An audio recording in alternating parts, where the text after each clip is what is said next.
नमस्कार मित्रांनो, कसे आहात तुम्ही? आणि नवीन ब्लॉगमध्ये तुमचं स्वागत आहे. तर आज आहे माघवारी एकादशी. तर काय झालं, मला पंढरपूरला जायचं होतं. खूप वर्षाले जायला भेटलं नाही आणि ह्यावर्षी पण जायला भेटलंच नाही ह्यावर्षी पण.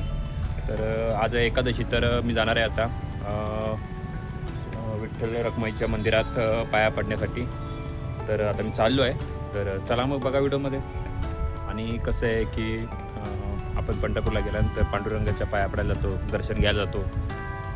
तर म्हटलं आपण आता पंढरपूरला तर जाता बाजूलाच एक विठ्ठलाचं मंदिर आहे, तर म्हटलं तिथं जातो आणि पाया पडून येतो. सकाळीचं गर्दी नसणार, तर म्हटलं जाऊन येतो. आंघोळ वगैरे करून झाली माझी आणि आज उपास आहे सर्वांचा. तर आज खिचडी केली होती, खिचडी खाली आणि आता चाललो आहे. तर चला मग बघा. तर मित्रांनो, आता मी चाललो आहे, जातो आहे मंदिरात.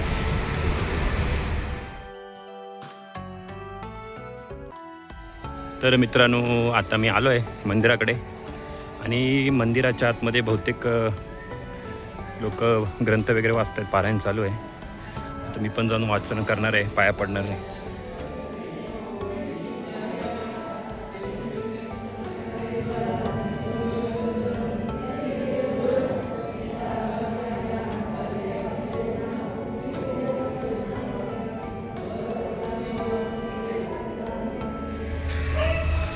तर मित्रांनो, आता मी चाललो आहे दर्शन घेऊन घरी.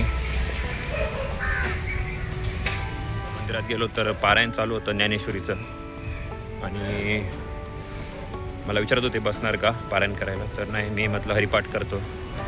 मी 3दा हरिपाठ केला, निघून आलो. 3दा हरिपाठ केला बसून, नंतर आरती केली आणि मी आलो. तर त्यात सगळ्यांचं तिकडे पारायण चालू आहेत. 15-20 लोक बसली आहेत पारायण करत. ज्ञानेश्वरी पारायण चालू आहे. मी हरिपाठ केला आणि आलो आता. तर आता घरी चाललो आहे. तर चला मग